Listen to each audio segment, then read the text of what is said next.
I'd like to welcome everybody to our What's on Tap for CoSA and SERI in 2025 webinar.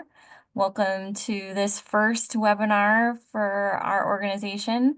My name is Joy Banks. I'm the Executive Director for the Council of State Archivists, and I'm really glad that you all are here. We're showing right now just a brief overview of our agenda. And we also want to give some time and space for Kathy Popovich, our new State Archivist of Illinois and current CoSA president, to say a brief welcome. Hi, thanks, Joy. Welcome, everyone, to the webinar. I'm excited for you all to join us for our first member webinar of 2025. We've got a really exciting year coming up, and so we want to talk about the things that you can expect to see from CoSA and to give you an idea of ways that we're looking to connect this year. I first want to thank all of you who took the time to fill out the CoSA Top Priorities Survey. We'll be taking a look at those results and making sure that the programs and the support that CoSA is providing aligns with those priorities, aligns with your priorities. And yeah, and as I've said, we've got a lot of exciting things planned for this year. And so from our agenda, you can see kind of what we're going to go through. Joy's going to talk about our Mellon Foundation grant. I'll briefly talk about our CoSA annual meeting. Becky's going to go over some restructuring for our committees and working groups. And Alan and Catherine are going to provide an update on SERI. And then Joy and Becky will do a walkthrough of our brand new website. So lots of exciting things, lots of things that we're excited to share with you all. Joy. Kathy? So, yeah, starting this year, we are delighted to make the announcement that the Mellon Foundation has awarded CoSA a grant of $900,000 for use over the next 4 years, which is starting immediately and then carrying work through December of 2028. Even saying that number seems surreal. The board has known about this since December, and we're glad to say that our initial deposit has been made into our accounts, allowing us to make this more public announcement of the project. This continues the work that we started in 2023 and starts to support the implementation of our plans to advance the stewardship and use of data related to state and territorial archives. So you can jump to the next slide. Our project goals for this include a full implementation of our new member management system. So we were able to make the migration from Higher Logic to Growth Zone just on the support and funding from the planning grant that we had, but we will continue to develop this over the next 3 to 6 months so that all of the features are going to be activated. Additionally, we will be building a well-structured resource center database, which we intend to have outside of our regular website. Nick Canizzo, during our planning grant, has already started to think through some of the architecture of that, and we're glad to have some of the recommendations from AVP that they made during the planning grant to help as we consider that development.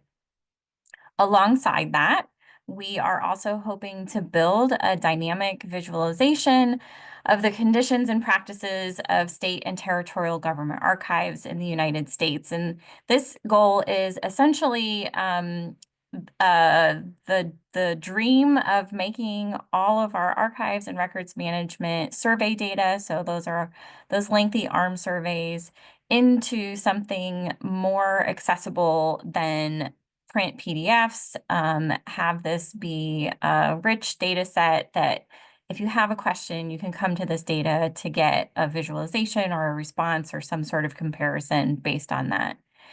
And then we will also be developing and disseminating our next strategic vision. So that's kind of the last component of the outcomes. Next slide. Um, so as of January 1st, I am delighted to announce that Becky Juleson has been promoted to program manager and is now a full-time employee thanks to this funding. Over the last year, Becky has done such a phenomenal job as our part-time community coordinator, which really takes some of the strategic goals that the board has had in place for a number of years and shaping them into actionable items, which you're going to hear much more about in a bit during this webinar. I'm really delighted to expand Becky's role in our community and look forward to having her as a critical partner in this next phase of CoSA's life. Additionally, we will also be hiring a second full-time employee, which will serve in an administrative support capacity. This will be a fully remote, term limited for now, based on the grant funding position, providing coordination for our operations and then also serving as a critical component to the CoSA team. We will be sharing the job posting very soon. If you have someone that you know who might be a good fit for this and want to join CoSA's team, please let me know. I'm glad to pass that on directly to people you might think are good. The project, since it spans 4 years, will be split into a few different phases. And in addition to this hiring of a full-time staff person, we will also be looking for 2 project consultants. The first one will be this strategic growth consultant, somebody who is skilled in advising on organizational strategy and since both SERI and CoSA's strategic plans are set to expire in 2026, this person we're hoping to join us very soon to really start this planning process and guide us through the process of kind of dreaming and visioning the next phase in CoSA's activity. Something that we've talked about more recently is the idea of developing rather than kind of a set strategic plan, something that's more like scenario planning, thinking through like the really shifting nature of the work and allowing us to be a more nimble organization while also dreaming big, thinking about 10, 20, 30 years down the road. And the second consultant that we'll be looking to hire is somebody with technical design and implementation expertise who can actually build our resource center. And with that, Nick has done some of this architecture work in GitHub. We're thinking that's probably the platform that we're interested in using, but somebody with experience in data visualization who can not only build these tools, excuse me, but also provide documentation to help get us started and set up reasonable goals for maintenance over time for these. So if you have folks in mind who may be in the consulting business, somebody you've worked with, or somebody in your network that you know has done a really good job, let us know. We can reach out to them independently as well. And now I will pass it back to Kathy to talk about the 2025 annual meeting. Thanks, Joy. So for those of you who attended our annual meeting in St. Louis, you were able to witness the passing of the pineapple, which you can see here. Uh, we wanted to take our first solo meeting as an opportunity to create some traditions, and we really wanted to announce the location of our next meeting. Unfortunately, we didn't have solid plans at the time, so we just, asked Utah to take care of the pineapple. And luckily, our plans worked out as expected. And so we are very excited to be hosting our 2025 annual meeting in Salt Lake City. The dates for the meeting are September 25th through 27th. That's a Thursday through Saturday. We imagine that the general schedule will look similar to what we had done in 2024, with opportunities for optional excursions and tours, kind of bookending your time in Salt Lake. I know a few of our sponsors and our friends at the Utah State Archives are very eager to show us around, and make sure they'll definitely make sure that we are as entertained as we are educated during our time out there. Um, the meeting itself will be held at the Sheraton Salt Lake. Just as a reminder, dues paying members have lots of options for help to cover the cost of travel. We really want to see you there. We really want to be with you in person. So our highest level paying members are guaranteed a travel stipend plus free registrations, 2 free registrations, I think. And then our other paying members receive free registration, and you're eligible to apply for a stipend, and other travel awards. So please keep an eye out for those. Again, like I said, we really want to try to help you as much as possible to get to Salt Lake. The annual meeting planning committee will look to convene soon to shape the theme and schedule for the year. If you or any of your colleagues are interested in participating in the committee, please reach out soon. It's a really great opportunity to have a hand in shaping what the schedule and the content will look like. So please put these dates on your calendar. Our 2024 meeting was such a good experience for many of us. We had so many first timers, and I hope that we can expand on that number and really use the annual meeting as a way to connect and learn more from one another. So lots more information to follow. We'll keep you all updated as we finalize more plans and as the schedule starts to take shape. Uh, Joy, if there's anything I missed, or we can move on. Yeah, well, I think that you definitely covered just about everything. I think that one question folks might have is what's the hotel rate and what's the registration rate? So we did negotiate the GSA rate for Salt Lake City. So for our government folks, that will be $142 a night plus tax for the hotel. Um, I don't know that they will require, I think it's a bit on the honor system that if you work for a government agency, you can go ahead and get that. We will have a separate rate for our vendors, which will be a little bit more, but still quite affordable. And then we're anticipating that the registration rate will be similar to last year, though costs are a little bit more because it's 2025 instead of 2024. And we're also going to a different city. So we'll be setting those rates soon as we look at our budget and get those posted as soon as possible so that you can start your planning.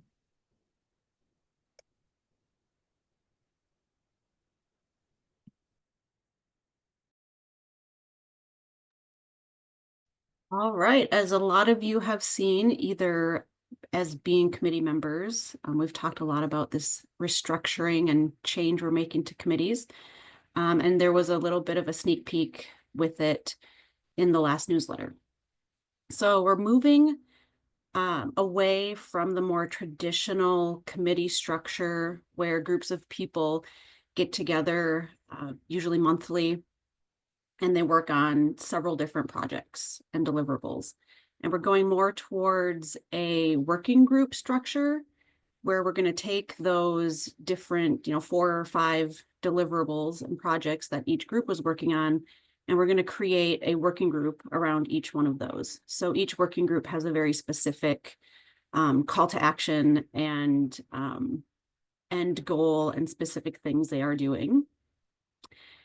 And as part of this shift, we are no longer distinguishing between CoSA activities and projects and SERI activities and projects. We're bringing everything together in a more holistic and cohesive program, since everything is CoSA, just bringing everything under one big CoSA umbrella and kind of focusing it more on a topic or a deliverable instead of a topic.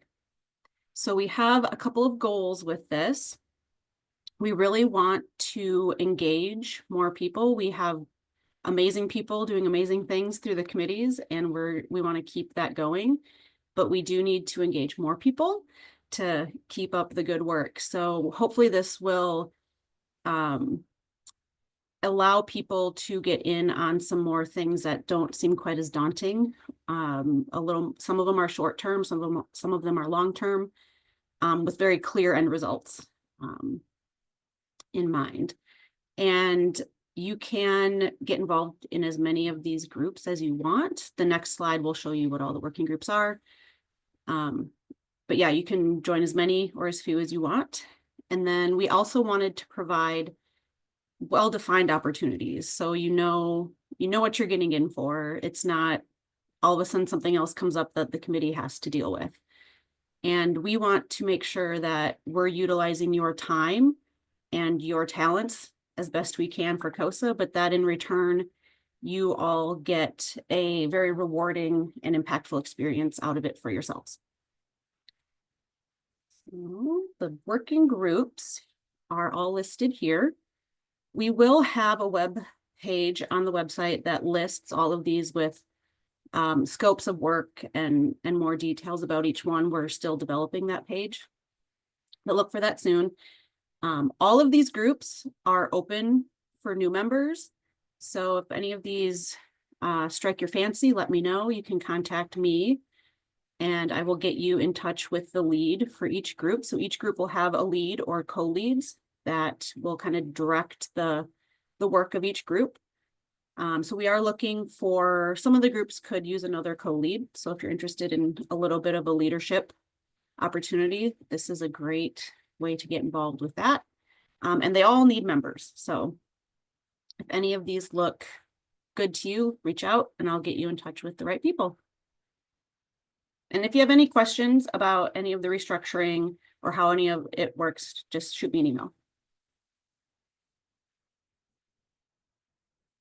And with that, I'll turn it over to Alan and Catherine for a SERI update. All right. Hello, everyone. So yes, so as you see at the top, and Catherine will cover a little bit later, that we have shifted the name, but I'm going to start out by talking about the strategic plan that Joy alluded to earlier. So last year, SERI went through a strategic planning process, both the SERI leadership team and then of course the steering committee followed by the board. The board and the CoSA board of directors in late October approved the SERI strategic plan for 2025-2026. It's a short term as we look towards integrating into the overall strategic work and that Joy mentioned earlier in 26. At a high level, the strategic plan has, I believe it's 4 total goals, and those goals are to increase capacity and capability to facilitate care and understanding of public records, which contains 5 strategies along with possible success indicators, and all of these contain possible success indicators. But the first goal contains strategies such as standards-based guidance. So we still want to provide standards-based guidance to all of you, our members, on issues important to electronic records, and to continue doing that. And of course, with the new branding, continue to provide training. So topics and around training and all of that, to still provide that. Surveying and evaluations, which I know everyone loves, but that helps us to guide what you're thinking about out there. If we need to know what are the pressing issues out there, or maybe not quite pressing, but evolving or emerging fields. I know we've all had a lot coming up with artificial intelligence lately as an example. Still provide direct assistance working out of our products previously, so backer grant, which has come to a conclusion, but still providing assistance to all of you to move your programs forward and to keep things moving along and to keep going. And then of course communities practice, so of course still having Preserve User Group, Archivists Who Code, and any other communities that we may need or want to continue conversations to move all of our practices forward. The second goal is to confirm the authority of archives and records management. It has two strategies, both advocacy and awareness. So again, things like Electronic Records Day, which you saw as a working group. So if you're interested in Electronic Records Day, definitely need support there. We've been doing that for many years. It's been really provided a lot of entry elsewhere across our sister organizations across the country and other areas about the importance of electronic records, fragility, how we need to preserve and of course make access to those. And of course the Resource Center, which Joy already alluded to. Third goal is universal access to public records, because even though we're preserving them, we still want to make them accessible in many different ways, including accessibility, and cultivating a culture of service, bring up profession, all of those sorts of things. And of course, least but not last, the importance of goal 4 of sustainability, having a dedicated individual or potentially part of that individual's time towards moving these electronic records issues forward and keeping us all in sort of in sync, along with the continued thing that everyone has to continue to think about, which is funding and how do we sustain for the future. And that, of course, SERI is a flagship program of CoSA, and how do we continue to move that forward into the new exciting working group structure and to continue to move the whole electronic records preservation access forward. So with that, I'm going to pass it over to Catherine to talk about the other bullet points. Thank you. Okay, so the State Electronic Records Initiative began with a goal to understand each state's electronic records program and build a program to strengthen the management of archival electronic records in all states and territories in the United States. But an initiative is just an introductory step.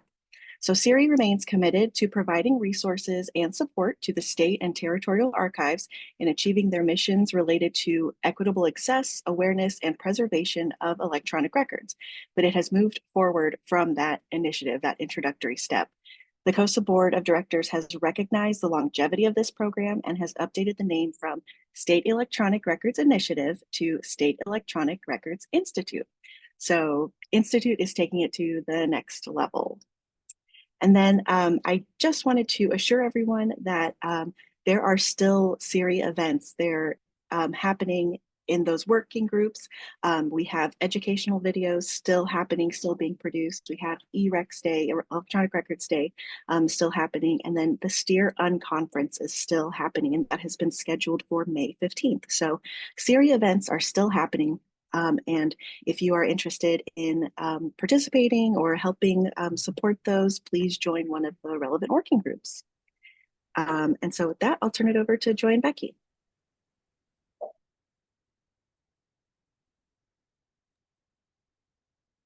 Thanks, Catherine.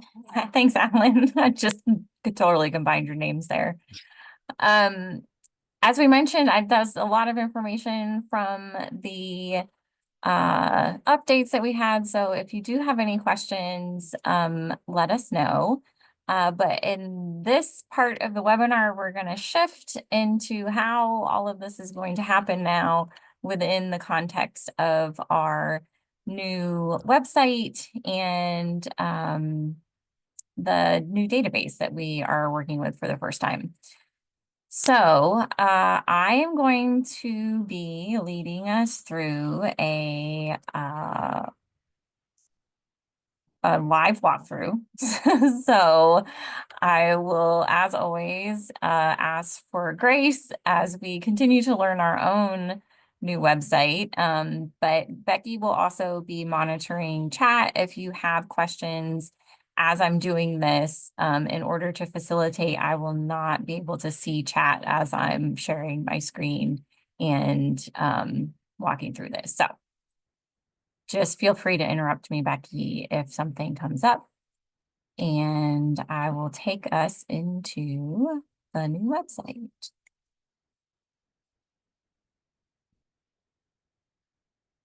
Hopefully, you have been to our new website.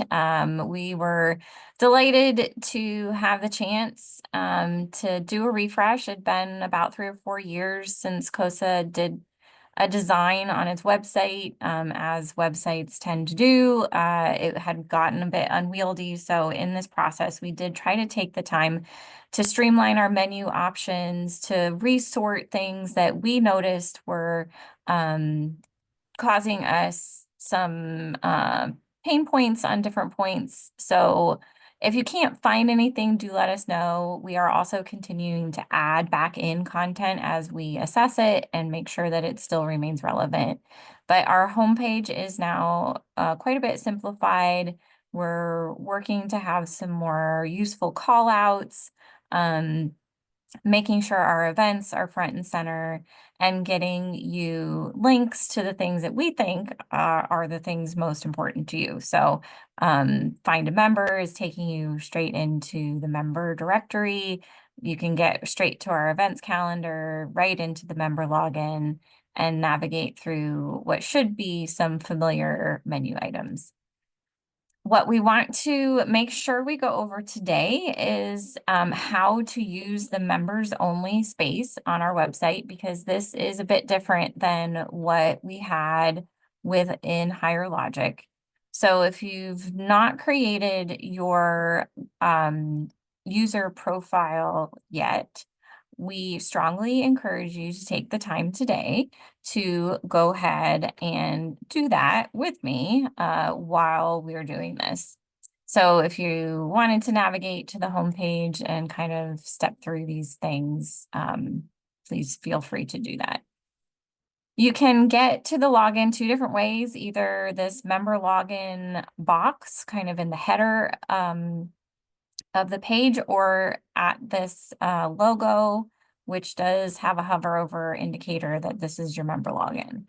So however you choose, you can get here. Now, I will say, because we've had some questions about this, you have to create a new username and password. This did not migrate over any of those things from Higher Logic. This is a brand new system.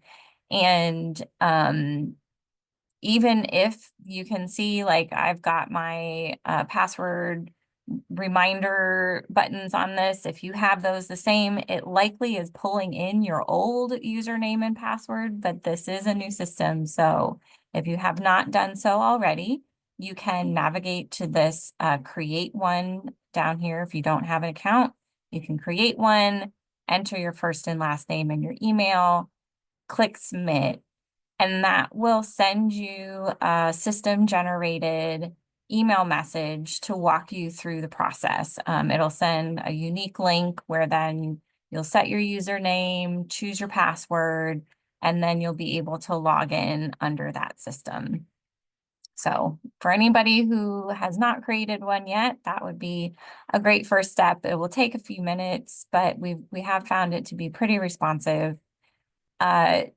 The emails are coming from our statearchivist.org domain, but if you have a particularly robust email firewall system, you may have to add this back to your whitelist just to make sure that the messages are coming through. So I'm gonna use, we've created a training profile that kind of mirrors some of the experiences that you'll have as you come into this account. So I'm going to sign in under that and show you around the info hub. Let me just get rid of that. Depending on your access level, you will see a few different things. This particular training profile is set up as though I'm the state archivist of a member organization.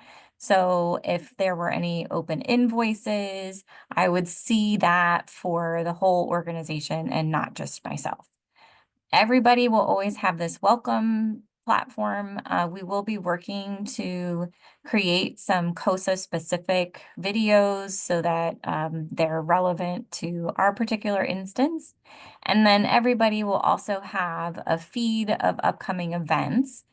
And depending on what groups and forums and lists that you are currently enrolled in, your event list will reflect those. So you can see that this particular profile is going to be able to see a bit more than some others.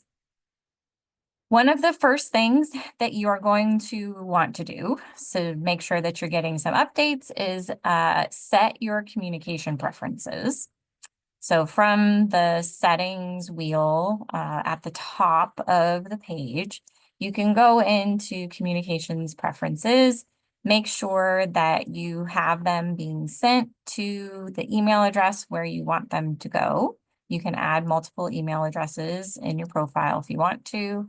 And then make sure that these are the lists that you want to be assigned to. Some of them you will be able to join. Some of them you may not be able to join because, like the CoSA retirees is a list that we build. We get to decide who retires, and we'll add folks to that kind of list. You will also be able to set your frequencies of emails. So if you are in maybe one of those working groups that Becky was talking about, you may want to have something as it happens because you may be working together collaboratively on something, and you want to make sure that you have those notifications frequently. On something like the CoSA announcements list, maybe you only want to see that daily. It seems unlikely that you'll ever want to set something to monthly, but you do have that preference.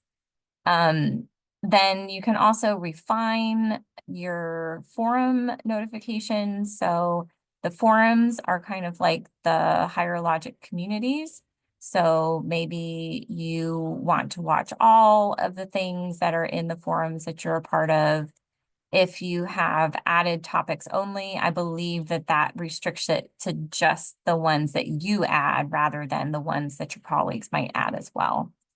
And then topics probably are, they're another setting. The topics are kind of how the forums are grouped together. So we'll see that in a bit.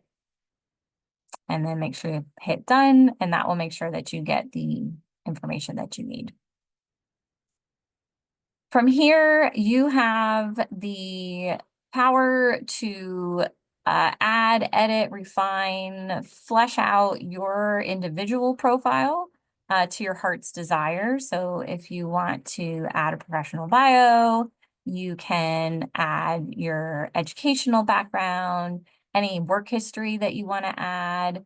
You can add information about volunteers. So maybe you served on the CoSA board and you want to make sure folks are aware of that. This is the space that you can add all of that different information. For the time being, most of that is going to be for you and for the CoSA staff, but we're working with GrowZone to see if we can't make that be a little bit more helpful so that it helps to facilitate interactions between our members. If you add to this bio field,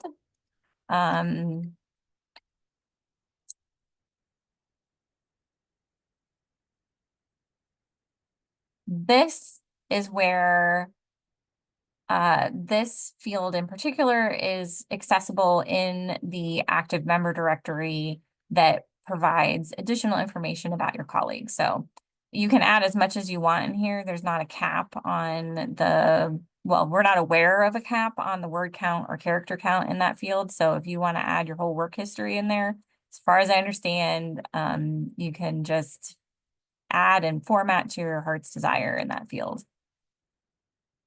This is also where your job type, we've started to categorize these based on some of the data that we've started to collect through the ARM survey. So you can come in and classify yourself depending on what your job category is. We're working to refine some of these other ones a little bit as well, but these are also useful if you need to update your job. Maybe you go from being a deputy state archivist to a state archivist. You have the capacity to do that, or you can let us know, and we're glad to help you update those categories. You can see in this particular profile, Becky has added a state archivist to a couple of different lists and committees. These are the things that group folks together so we as a staff can send more targeted emails based on your interests and activity. It is how your events get customized to your participation within CoSA. And then it's also how you can participate in some of the forums. So please look through the lists and committees. Let us know if there's something you see that's not supposed to be there, or if there's something that should be there that is not there. And we can help to sort those out for you. From there, we did a little bit more of a deep dive on some of these other features at the state archivist call.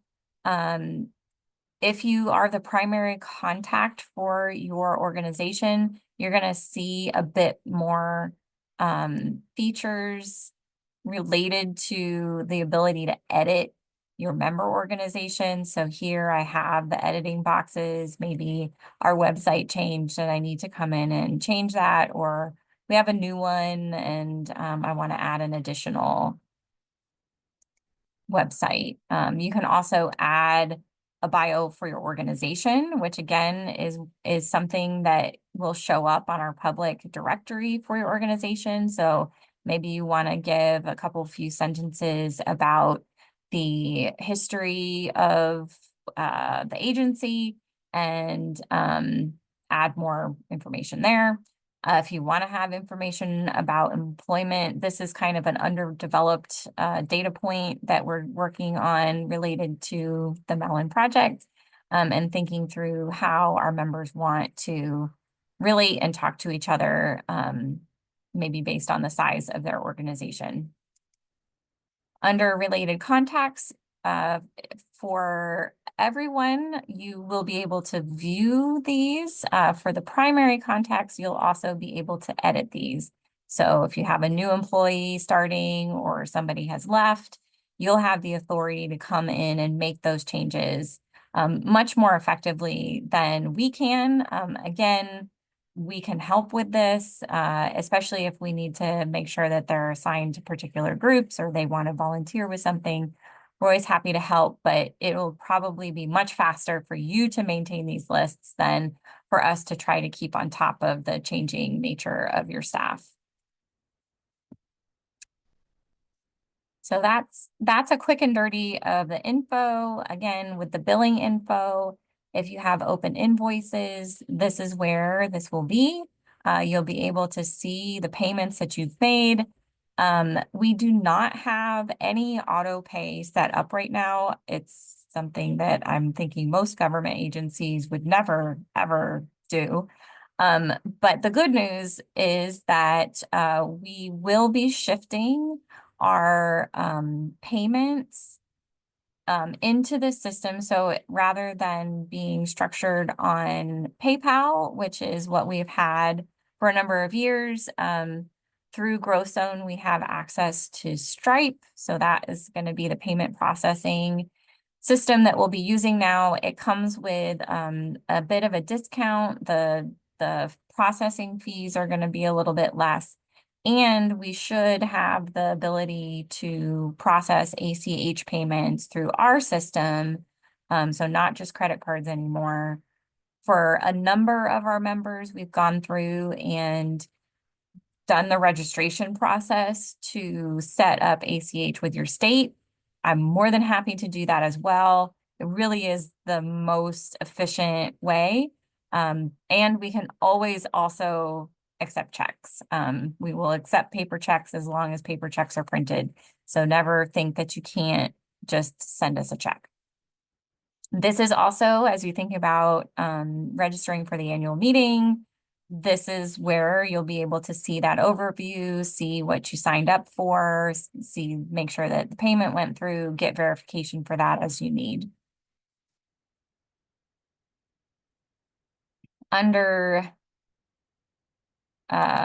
subscriptions, these again are where you can see the email subscriptions that are available to sign up for, and then say, I want to make sure I'm getting all of CoSA's announcements. I can save that. And then I am automatically signed up for all of CoSA's announcements. Under events, Becky and our project consultant, Jess Farrell, are doing a ton of work to get this calendar populated. What's great about this calendar in the info hub compared to the calendar that's just on our website is that it will be, we're fairly certain, customized to your particular activity level. So let's say I was a member of the CoSA Board of Directors.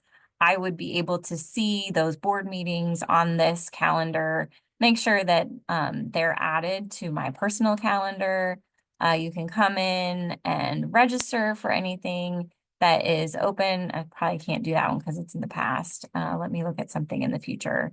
So I can see this, we've given this training one a bit more of a robust access level, but at any point you can come in and see the things that are coming up. And then in the same way, you can see it in list form if you just want to kind of browse through what's coming up. And you have the ability to add this to your own calendar, which I think is fantastic. We are very hopeful that this will help the visibility of the many, many activities that CoSA is involved in. Hopefully, it will make it a lot easier to volunteer or express interest in something. And just kind of resolve some of the challenges that we've had in balancing Zoom meetings, Google invites, and trying to stay on top of all of it. It will be in here connected. And what I think is especially interesting and exciting from a data collection perspective is that the end of the year, we'll be able to tell you how engaged you were, how engaged your staff was, and really start to communicate back the value that you're getting from participation in CoSA. From there, what we are also building out are the forum features. And like I said, this is the space that is starting to take over from the higher logic community spaces that we had. It is because Growth Zone is a database over a community forum platform. This is maybe a bit underbuilt from what you're used to from Higher Logic. Higher Logic was a community forum first without database. These are pretty bare bones, but it is going to be able to function very similarly. So you'll be able to join forums, or we will be assigning you to forums. So Board of Directors is in here. You will not necessarily be able to join that forum, but if you are on the Board of Directors, you also won't be able to leave that forum.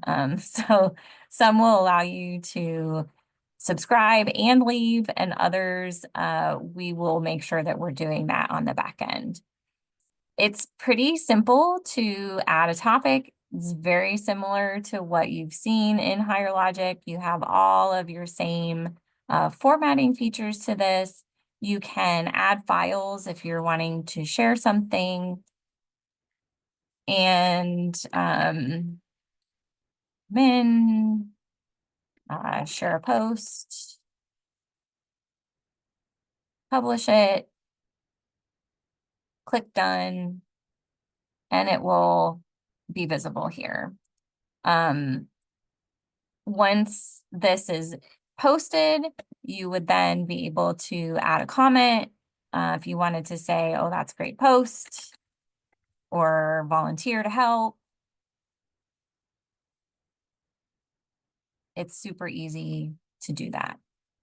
I have a couple of more options here. Because I was the poster, I can just delete this topic altogether, decide, no, this is not something that we want to talk about. You can edit the post as the original poster. Again, in the same way with the comment, you can do the same thing.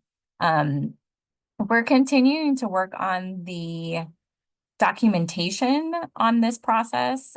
So as these working groups and committees really start their work, we're going to have a much deeper understanding of how this functions.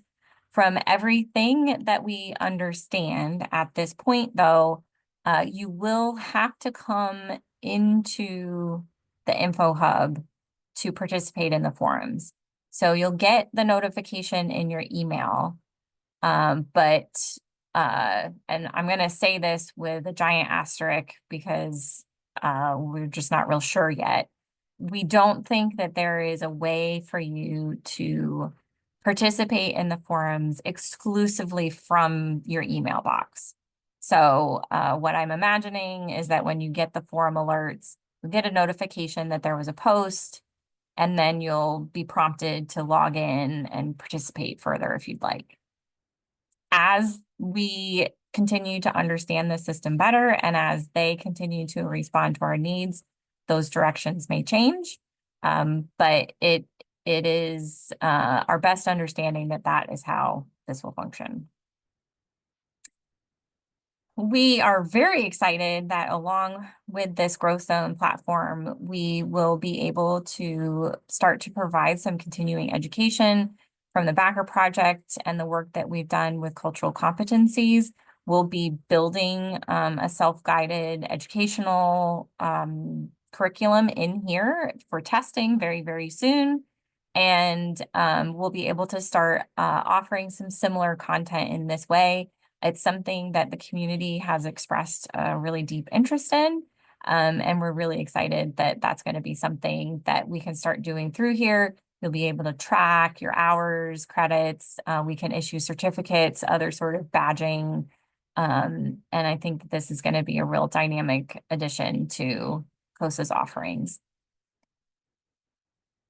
Similarly, so on the home page, on this page, you have this Find a Member directory. This is showing institutional members. This is the public view for this. If you click in, it will show you just the state archivists, nobody else, with very limited information. But it will be for the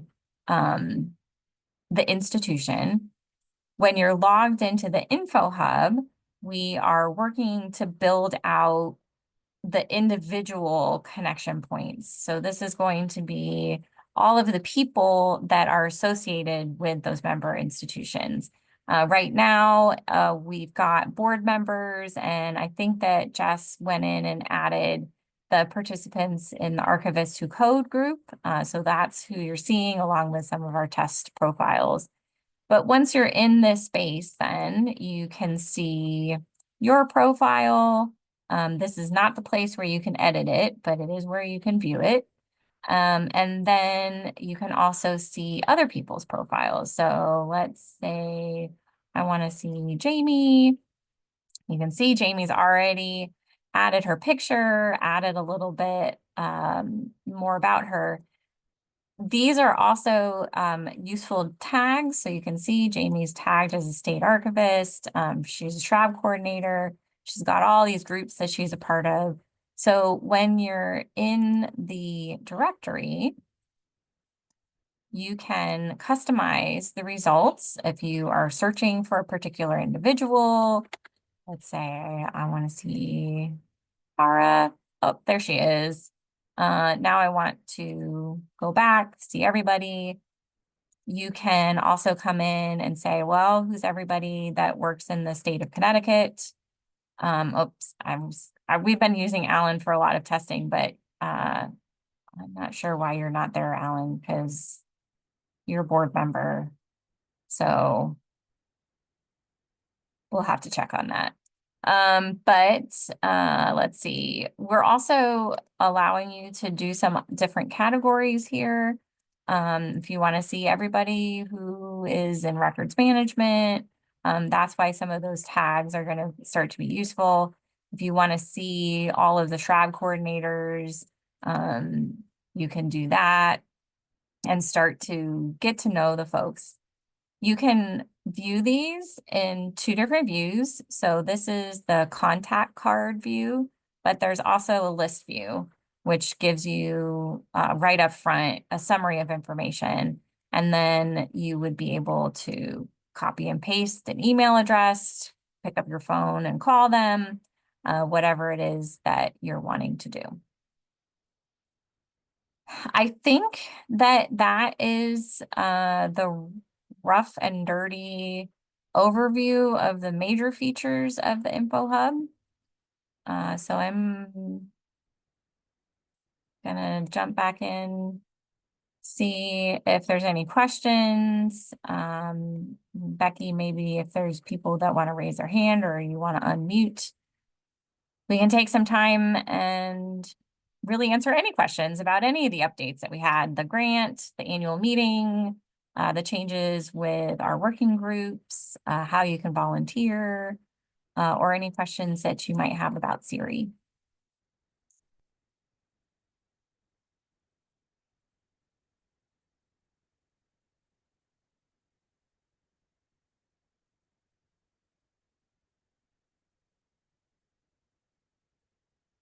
Yeah, and I'll call up Becky's comment in the chat that most events don't have registration links yet, but we are working on those. Bonnie has a question about when your call for presenters for the conference will be. I would imagine that it will be quickly. We have our volunteers together, but they haven't met yet. But one of the very first things that they will do is release that CFP so that we can get going on forming the program for everything. So probably within the next month. It will look very similar to last year's CFP, I'm imagining. So if you wanted to work ahead a little bit and think about a title or abstract or whatever it is, then you'll be ready to go when we release it.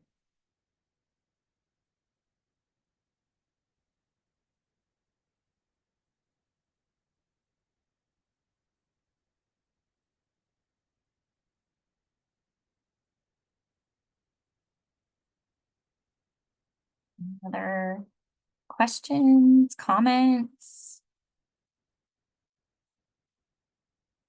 I will say that we have just pulled together our year in review for 2024.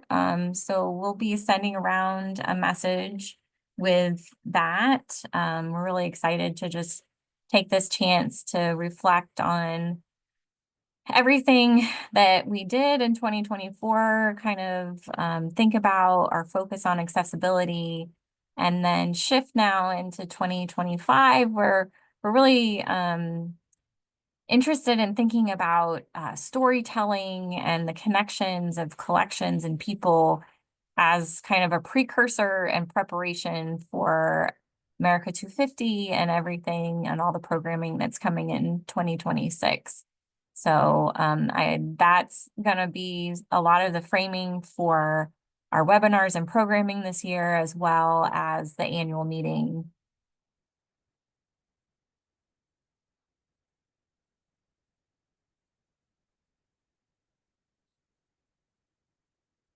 Okay, well, if there are no other questions, I will say if you're using the website and you do have questions, please reach out to our team.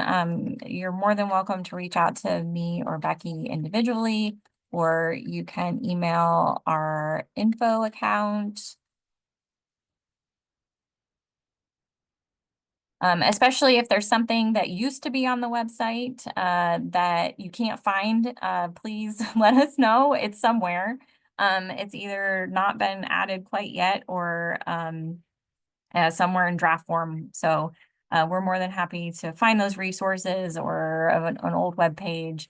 We've been using the Wayback Machine quite a bit. So that is also a good space that you can go to. But we'll slowly be repopulating a lot of the things kind of as we move through the year. I think that we can go to the next slide. I want to take this opportunity to, as always, thank our sponsors. These are our confirmed 2025 sponsors at this point in time. We're delighted to have Preservica join us once again as the SERI program sponsor. One of the things we're working on with them is some targeted programming to bring in some external expertise that they have in-house, and then also kind of come alongside some of their experts that they come into contact with from the technological perspective. We're also delighted to have Ancestry, Apex, and Family Search join us again this year. And then we're also welcoming Page Freezer as a new corporate sustainer at the $5,000 level. And SMA Scanners, who joined us last year for the annual meeting, has also kind of bumped up their support in solidarity and will be joining us as a corporate sustainer this year. We are in the process of some conversations, so this list, I'm hoping, will have a few more logos on it by the next time we see you. And we are also offering the 2024 sponsor pricing for corporate partners now. I don't know how long this is going to last, but we're still offering that 2024 pricing if somebody wants to join us for the annual meeting. So if you have a relationship with a vendor or somebody that you would like to see at the annual meeting or on this list kind of throughout the year, please put them in touch with me or Anne, or send a quick message to us and we'll reach out to them as well. Other than that, just look for the updates and the spaces. Please reach out to Becky if you would like to join any of those working groups. They are setting their meetings and starting to get the programming on the calendar. So we will be in touch with all of that information as we continue to add things to our calendar and really set up some opportunities for all of you to be in collaboration and communication with each other. So thank you to Alan and Catherine and Kathy and Becky for your support on this webinar. We'll get the recording posted and we look forward to seeing you the next time. Thanks, everybody.